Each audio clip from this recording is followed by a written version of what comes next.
Okay, let's play Who Would You Rather? Same team, same position, Right. but different ADPs in fantasy football drafts Okay. in 2024. We're going to go through some of the most high-profile names here, but obviously they cost different prices. So, who would you rather? The first group we're looking at here is Puka Nacua or Cooper Kupp. Now, if you look at their average ADP across three of the main fantasy websites, Underdog, ESPN, and Sleeper, I averaged out their ADP for us. And across those three sites, Puka is averaging out to be the wide receiver 6 and averaging out to be a first-round pick, the 11th overall pick. Meanwhile, Cooper Kupp is averaging out to be the wide receiver 22, which is 41st overall in ADP. Right. So, Badaki, we'll start with you. Who would you rather? Based off those prices, who are you going to be drafting more of, Puka Nacua or Cooper Kupp? Yeah, and for me, as much as I love Puka, I think we have to go with Cooper Kupp here. You know, when we really break it down, dealing with that hamstring injury of last year, we need to look at that stretch that both Puka Nacua and Cooper Kupp has played, because I think that is the most important when we look at these prices, these ADPs and everything. So for me, I'm going to be going Cooper Kupp. I love Puka Nacua. There's not a knock on him, but I would love to see what Puka did with Cooper Kupp in the games, right? Played 12 games this past year.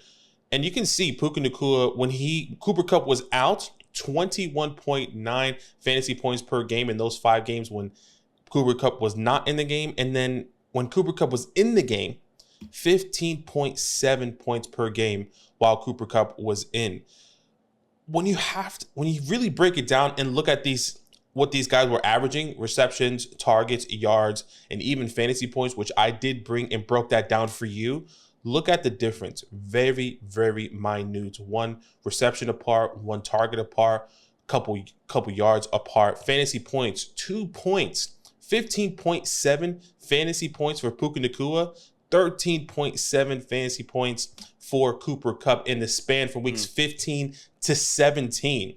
Now, extrapolation is not perfect, but if we were to take that in a 17-game pace and see where Puka and Cooper Kupp would have finished, Puka Nacua would have been wide receiver 10 and Cooper Kupp wide receiver 15. So you're drafting Puka Nacua in the first round, hypothetically, in that 17-game pace that we saw last year, finishing as a wide receiver 10. When you can get Cooper Kupp in the 4th round and be a wide receiver 15 with really just 2 points of a difference, I'm going to be taking Cooper Kupp every single day. That's assuming that they're going to do what they did exactly. last year. That is assuming. Exactly. I actually think what's more important is to look at when Stafford, Puka, and Kupp were all healthy. So, because there are obviously a couple games there where Stafford isn't playing. So, if you look at those games, it's actually 11 games out of the year, weeks 5 to 8 and weeks 11 to 17. You can see Puka's averaging 16.5 points per game. If you leave in games where Stafford is not healthy, you're going to look at that game in Green Bay where they had no one to throw the ball. So I think a more accurate representation of these guys is when all 3 of those guys are healthy: Stafford, Puka, and Kupp. And Puka is averaging about 16.5 points per game in those 11 games. Kupp 14.3. The difference in points per game is about 2.2 points per game. So it's still close to what you mentioned. Yeah. But like you said, I mean, currently Puka is being selected as a wide receiver 6, Kupp as a wide receiver 22. Last year, the difference in points per game between the wide receiver 6 and wide receiver 22 was 3.4 points per game. At the moment, you're not getting the kind of advantage that you think you might be getting. Now, there's a scenario, Badaki, in which Kupp doesn't become the best pick currently based off ADP. That scenario is that if Kupp's, continues to deal with injury concerns. The other way that Puka becomes a better value here is if the touchdown equity changes. Last year, Cooper Kupp was getting a higher percentage of the touchdowns based off of his target share. But you look at Puka Nacua, who only 6% of his targets turned into touchdowns. If you can get that up to about the 8 to 10% rate, we'll be cooking with gas at that point. But I think you're right. Like at this point, Cooper Kupp is the better pick based off of what you have to pay for each player. You might be sitting there saying, why do these guys even care? It's so far from the fantasy season. Who cares about these players? Well, that's not true. Nope. Fantasy season is happening right now. You can get in real drafts, real tournaments, real money on the line over on underdogfantasy.com. Yes. If you haven't signed up yet, check out the link in the pinned comment. Use the code LAND. First time deposit match 50% all the way up to $250. So you could have $125 free dollars on us just for using Free our money. promo code. By the way, even if you don't want to draft, how about pick'ems? Do you like player props? Because over on Underdog Fantasy, they have some of the best player props out there. You can as much as 5x, 10x, 20x your own money. They got special pick'ems all the time. Most recently, they had a Caitlin Clark one, 0.5 points to kind of get the ball rolling for you. So come on, let's play fantasy today. You don't have to wait until a couple months from now. Check out the pinned comment. Let's get back to the video. Let's move on to a backfield that's very wide open, I'd say. I don't think many people have like a strong opinion on this backfield right now. That's the Browns backfield, Nick Chubb and Jerome Ford. Mm-hmm. I'm a little bit surprised how high Nick Chubb is ranked in certain platforms. Agreed. On Sleeper, for example, he's the RB27. On ESPN, the RB28. And on most of those platforms, Jerome Ford is RB40 area. You can see where they average out RB32 and RB39 across those platforms. For me, I think Jerome Ford is a better pick at this point. And a couple of reasons. Like, firstly, the team that I enter the playoffs with is going to be different than the team that I draft. Sure. So, like, why do I say that? I say that because I think Jerome Ford is going to be helping people win weeks to begin the season, right? You're right. When does Nick Chubb play? When is he fully healthy? If you're looking at, like, who can I trade of these two names off my team, you know, if I don't believe in them long term, I think Jerome Ford is that name who's going to give you more trade market value to begin your fantasy football season. He'll be the starter, and I think he's someone that you can trade if you don't believe in long term. And don't forget, Jerome Ford was the RB16 last year and RB25 on a points per game basis. Like, he's a very serviceable back. And at the moment, there's almost 2 full rounds in ADP difference between these two players, like 22 picks right now. On Sleeper, these are the guys going around both of these names. Around Nick Chubb right now, there are names like Zamir White, DeAndre Hopkins, Ladd McConkey, Deontay Johnson, Brian Thomas Jr. Around Jerome Ford's ADP, you got names like Khalil Shakir, Jacoby Myers, Mike Williams, Charbonnet, Leggett, and Josh Downs. You don't have to bet on, you know, Jerome Ford for the entire year, but just draft him, and then you can decide what you want to do with that asset when you're in the season. Meanwhile, Chubb, we just don't know exactly when he's going to be himself coming off a really nasty injury. So I just think based off the price of each of these guys, Jerome Ford is the better pick right now. I completely agree here. So, you know, Jerome Ford is definitely the guy. One thing I would just close with Nick Chubb, think about it. He tore his ACL, which is pretty bad, in week 2, and there's still question marks of him going to training camp. Jonathan Brooks, who's a rookie, tore his ACL, was it mid-October, November, and he is on pace to start in week 1. Obviously, he probably is going to get maybe pushed back a little bit, maybe even week 4, but still on pace to be starting in the beginning of the season. So keep that in mind when you are drafting Nick Chubb here. Going into our next group, Calvin Ridley and DeAndre Hopkins, a Tennessee wide receiver group here. Obviously, Calvin Ridley averaging, once again, out of these 3 platforms, wide receiver 35 and 70.5 ADP, and DeAndre Hopkins, wide receiver 39, so about a 4-point difference, and having a round later of a difference with 82.2. And I'll go ahead and start here with Calvin Ridley, DeAndre Hopkins. For me, it's DeAndre Hopkins. Okay. I love everything that I have seen with DeAndre Hopkins and Will Levis this past year, and I brought multiple takes of this Tennessee backfield. Will Levis is the reason why this team is either going to fail or be extremely successful, because everything around him has improved. The offensive line, the offensive coordinator in Bill Callahan, or Brian Callahan, from the the Cincinnati Bengals, who have seen Jamar Chase, T. Higgins, and so on and so forth be productive. And what have we seen with Will Levis and DeAndre Hopkins when he was on the field in weeks 8 to 15, averaging 15.4 fantasy points within that span? He was a wide receiver 10. What could that have been with Will Levis on the field for 17 games? And I would say a new high-powered offense and everything that's going to be happening. Yes, there's more weapons like Calvin Ridley and Tyler Boyd, but still, Calvin Ridley going around earlier. And DeAndre Hopkins, I would say, has the edge because he has the chemistry with Will Levis already. He's going to be getting those opportunities deep down and the touchdown percentages. DeAndre Hopkins was averaging more points within that span in weeks 8 to 15 than DJ Moore, Puka Nacua, Stephon Diggs, Rashee Rice, Jaden Reed, and Devontae Adams. If they can really link up going into this year the way that we saw within that spans, I'm going to be taking DeAndre Hopkins every day as wide receiver 39, according in the average, right? Wide receiver 39 in the community right now. So this is close for me. I do wonder what people would think of DeAndre Hopkins if he didn't have that 33-point game, kind of fluke game from Will Levis versus the Falcons, his first ever NFL game, where I think D-Hop caught 3 touchdowns and only had 6 receptions or something crazy like that. So I don't mind who you go with here, but I do think the safer play, personally, is probably Calvin Ridley.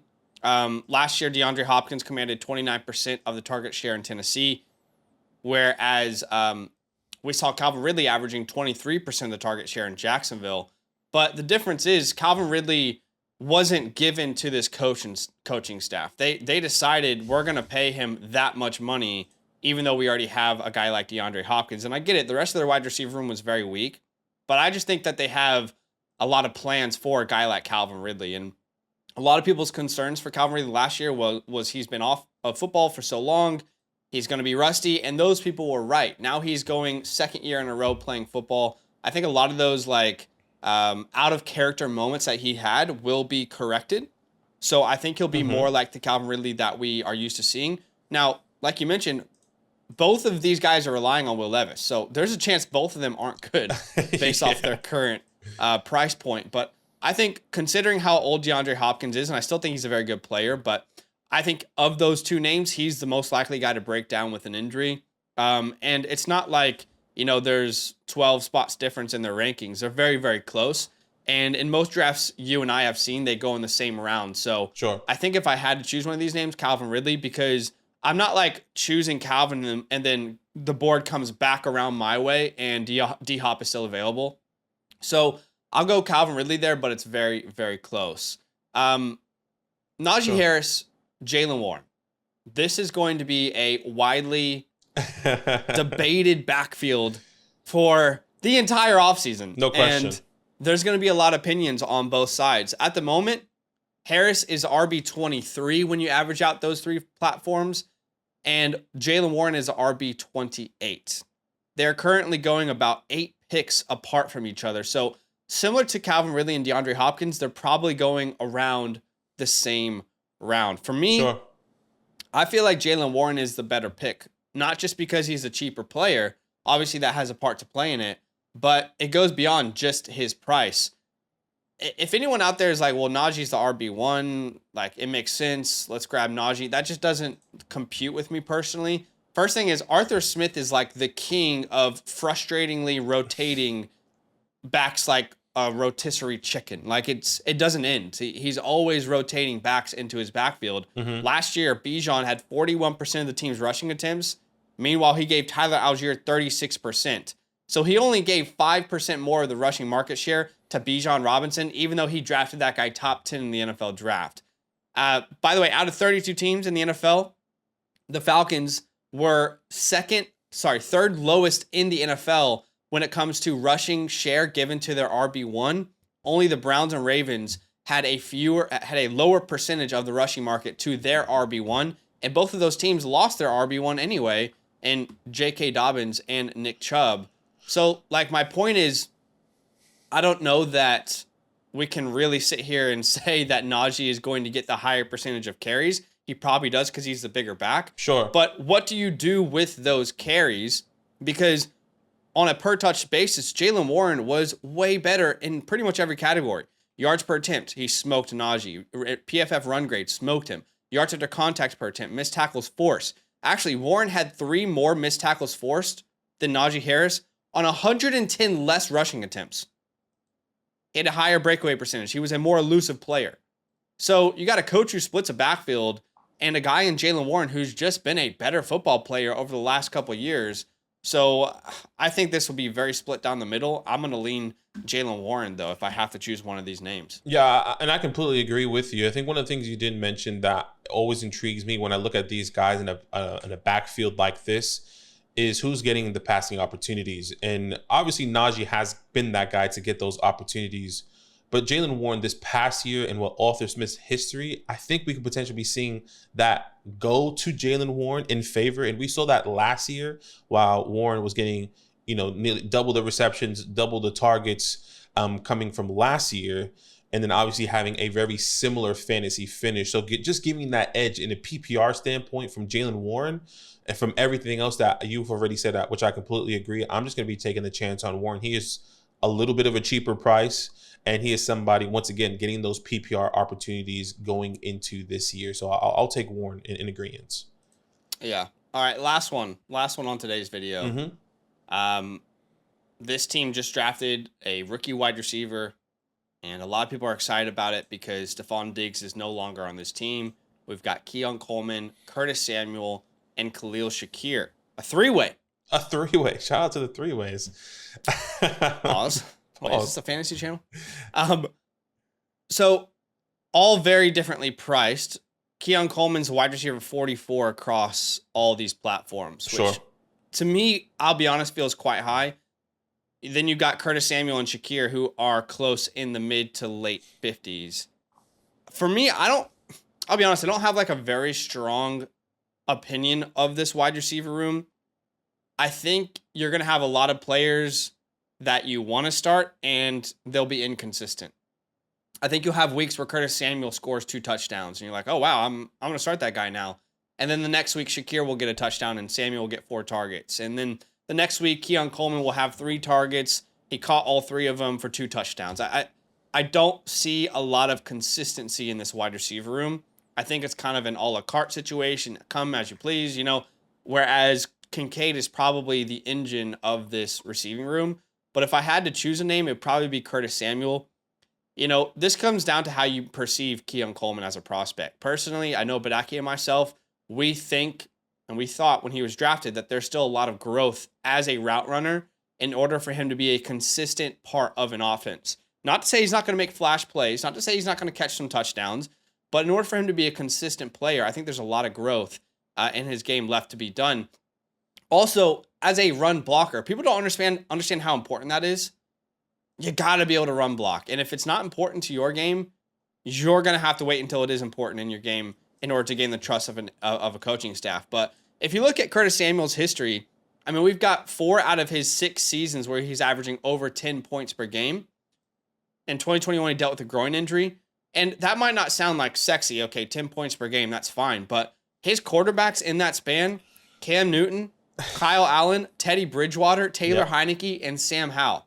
And he still found a way to average over 10 points per game with most of those quarterbacks. So what could he do with prime Josh Allen? I mean, could this be his best career year? Because in 2020, he averaged over 14 points per game. He's not like an old player. He's still quite young for how long he's been in the league. So I'm going to go Curtis Samuel. I just think he's the safest play, and he's way cheaper than Coleman.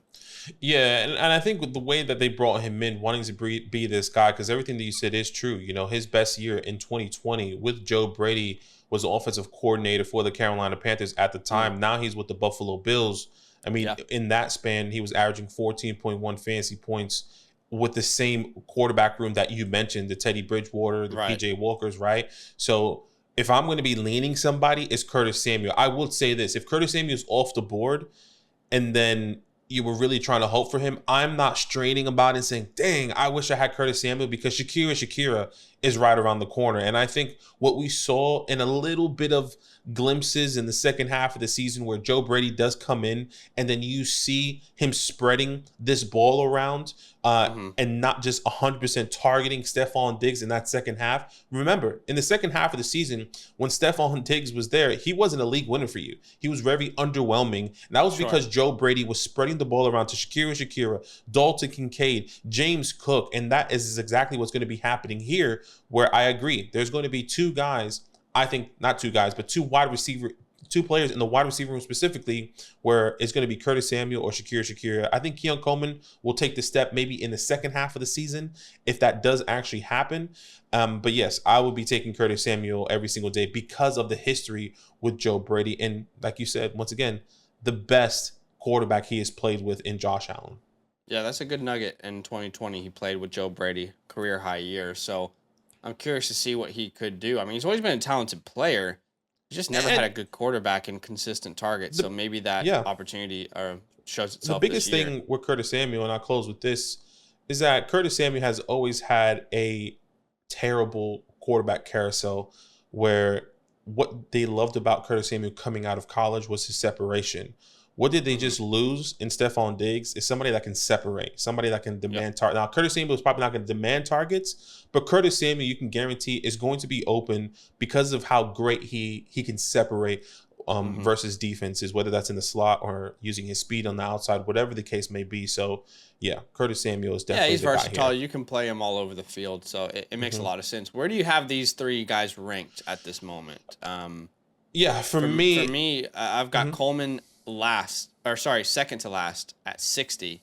I've got Samuel first at wide receiver 55 and Shakir at wide receiver 66. And all that feels low. I think if one guy does take the reins of this offense, then they will end up being the huge value. I just don't think Coleman can do that in year one, which is why I feel so shaky in this wide receiver room. Sure. Yeah. For me, it's Samuel, Shakir, then Coleman. I put Curtis Samuel as wide receiver 52, Shakir as wide receiver 60, and then Coleman as wide receiver 62. So they're all fairly close. I just would rather have these not younger, but, smaller slot wide receivers that have been in this offense for a little bit longer than Keon Coleman. Sure. No, that makes sense. All right, well, some controversial names in there. Obviously, not everyone's going to agree with our take, so we'd love to hear your opinion. Let us know in the comments below. You can tell us we're an idiot. You're an idiot. You're not thinking about this. So, feel free to tell us in the comments below. It's okay. Subscribe, and we'll see you guys in the next video. Let us know if you want to do this again. And if you do, then tell us what names you'd like for us to rotate into this video if you want us to make it a series. But last thing I'll say is rankings are constantly going to change, okay? Sure. And if you want some consistent rankings, it's very simple for us. Those are over on the Flock Fantasy website. Use the promo code LAND when signing up. Not only are you going to get our rankings, but you also get our draft guide, which will release July 1st. Come on. You want to see projections into the rankings, as in where is every target going? Where is every rushing attempt going in an offense for every NFL team? Well, that's available in our draft guide, as well as a bunch of other goodies for you. We appreciate you. Consider supporting the show. We'll see you very soon. All love. Now that those idiots are done talking, who needs some rankings? Hell yeah, I need some rankings. Then use promo code LAND, L-A-N-D, for 30% off any membership at flockfantasy.com. Oh. It's so easy, even your grandma could scan that QR code right there.